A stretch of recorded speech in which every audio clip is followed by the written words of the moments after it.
Making of the Indian Constitution. Let's begin with the coming of British.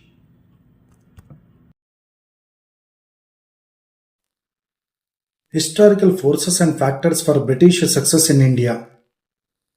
The process of British conquest of various parts of India extended over a period of nearly a century. The English suffered many diplomatic failures and some military reverses but ultimately emerged victorious. A number of causes explain the victory of the British against their Indian adversaries. First and foremost, the British were superior in arms, military tactics and strategy. In the 18th century, Indian firearms were slow and less effective compared to European muskets and cannons. Despite efforts by Indian rulers to adopt European arms and training, their forces never fully matched the speed and skill of the English military. As a result, Indian armies were outclassed by the English in both firepower and tactics. Secondly, the English had the advantage of military discipline. The British East India Company maintained loyalty among Sepoys through strict discipline and regular pay. In contrast, many Indian rulers struggled to pay their troops, relying on mercenaries with little discipline. Thirdly, the English had the advantage of civil discipline of the company's servants. The British army was led by skilled and disciplined officers with no hereditary ties, ensuring reliability and competence. In contrast, Indian military leadership was often based on caste and family connections, with commanders lacking military skills and sometimes driven by personal ambition. This led to issues of disloyalty and inefficiency. Fourthly, brilliant leadership gave the English another advantage. Warren Hastings, Lord Wellesley and Lord Dalhousie displayed rare qualities of leadership. The Indian side also had brilliant leaders, but a victory of an Indian leader was a victory for himself. Victory of an English general was a victory for England. Fifthly, the British were superior in economic resources. The East India Company never ignored their trade and commerce. The East India Company earned enough profits in India to pay dividends to their shareholders and finance their military campaigns in India.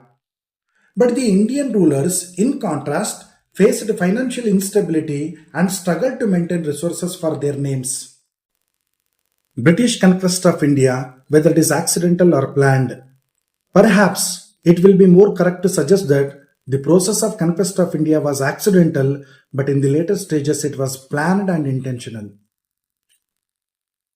Making of the Indian Constitution.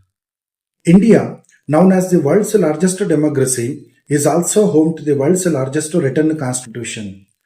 The Constitution of India is not merely a legal document, it is the embodiment of the dreams, aspirations and ideals of a free and diverse nation.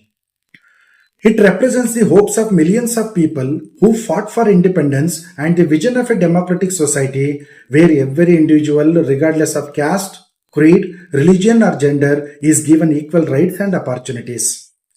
But creating the Constitution of India was not a small task. It took a total of 2 years, 11 months and 18 days of intense deliberation, debates and negotiations.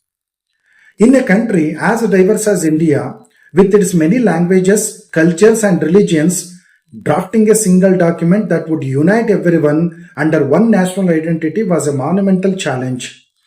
Yet this was achieved through the Constituent Assembly, a group of visionary leaders and thinkers who dedicated themselves to laying the foundation of a democratic, just and inclusive India. The Constituent Assembly met over a period of several years, bringing together minds like Dr.B.R. Ambedkar, the principal architect of the Constitution, Jawaharlal Nehru, Sardar Vallabhbhai Patel and Maulana Abdul Kalam Azad, among many others. These leaders engaged in heated debates, carefully considering the future of India. They worked tirelessly to incorporate ideas of democracy, equality, secularism and justice into the Constitution. One of the remarkable features of the Indian Constitution is that it is a living document. The Constitution was designed to adapt to the evolving needs of the nation while preserving the core values of justice, liberty and equality. It guarantees fundamental rights which protect individual freedoms and lays out the framework for a parliamentary democracy where the government is accountable to the people. The development of democratic institutions and rights in India began long before the formation of the Constitutional Council in 1946.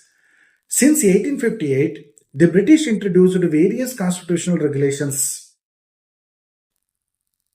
Number 1. The Government of India Act 1858.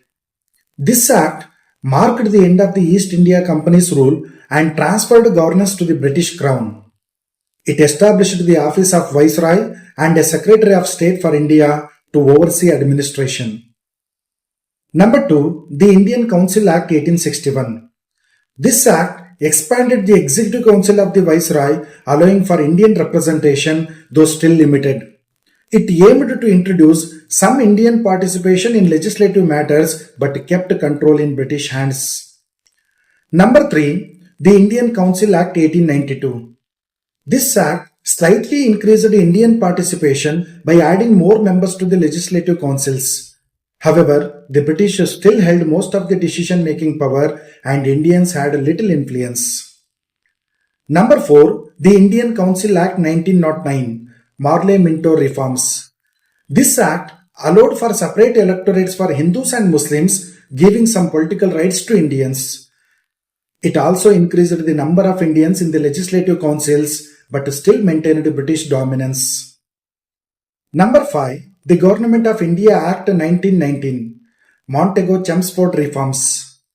This act introduced a dual system of governance where certain subjects were transferred to Indian control but the British retained significant power, particularly over defense and foreign affairs. It also led to the creation of a bicameral legislature. All these acts aimed at gradual reforms but maintained British control, limiting Indian autonomy and political power.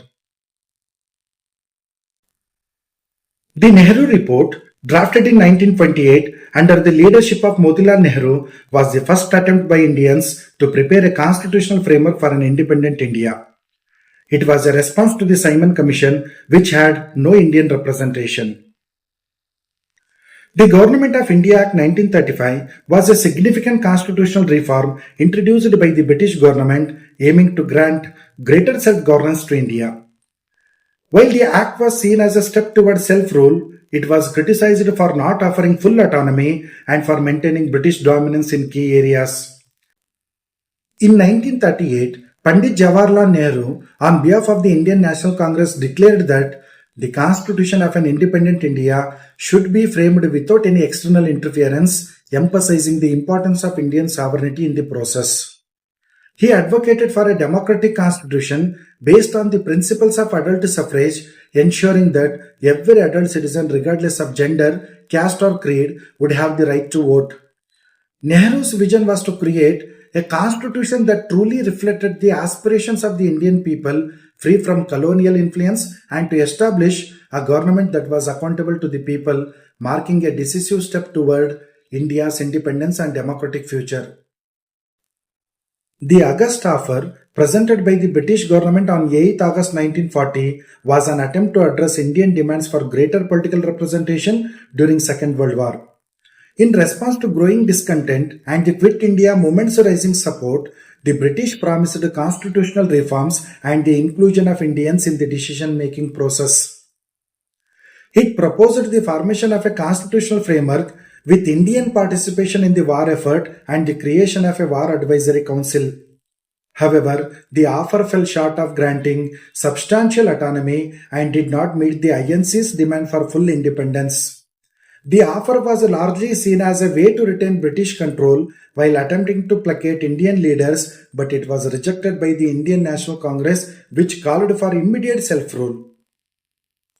The Cripps mission, led by Sir Stafford Cripps in 1942, was an attempt by the British government to secure Indian support for the Allied war effort during Second World War.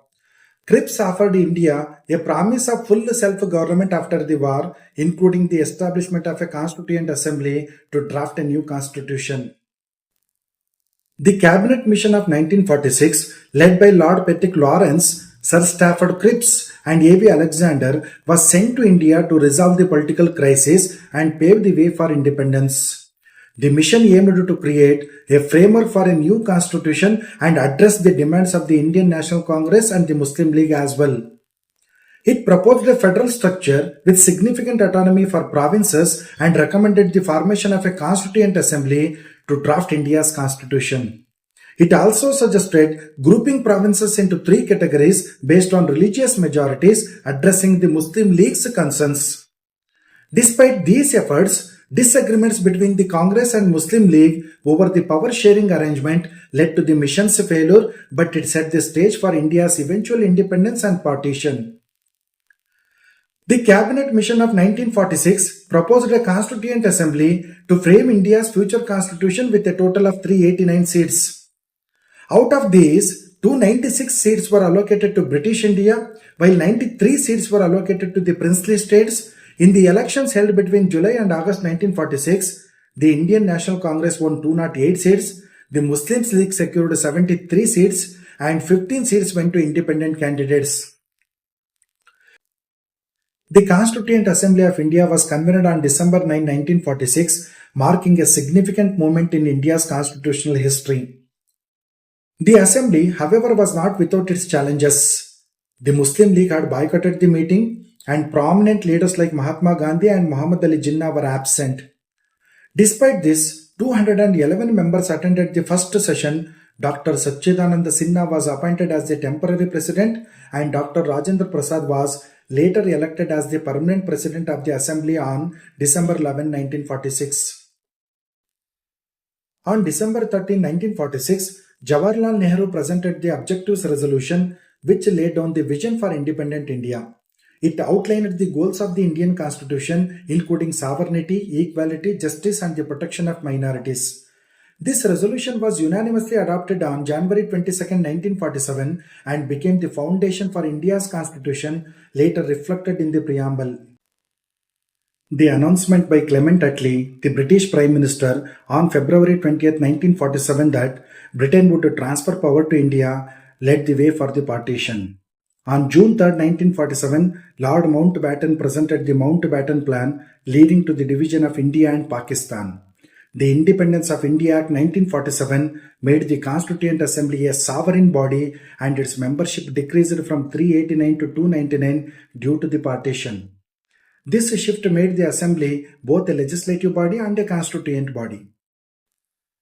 On August 29, 1947, the drafting committee was formed with Dr.B.R. Ambedkar as its chairman. This committee had 7 members: Dr.B.R. Ambedkar, Dr. K.M. Munshi, Syed Muhammad Sadullah, N. Madhav Rao, N. Gopal Swami Iyengar, Alladi Krishna Swami Iyer, and T.T. Krishnamachari were among them. It was tasked with preparing the first draft of the Constitution. The first draft was presented in February 1948, followed by an 8-month period for public discussions and feedback. A second draft was released in October 1948 before the final draft was presented by Dr.B.R. Ambedkar on November 4, 1948. The final draft was discussed for 32 days, during which 7,635 amendments were proposed, with 2,443 amendments debated in detail.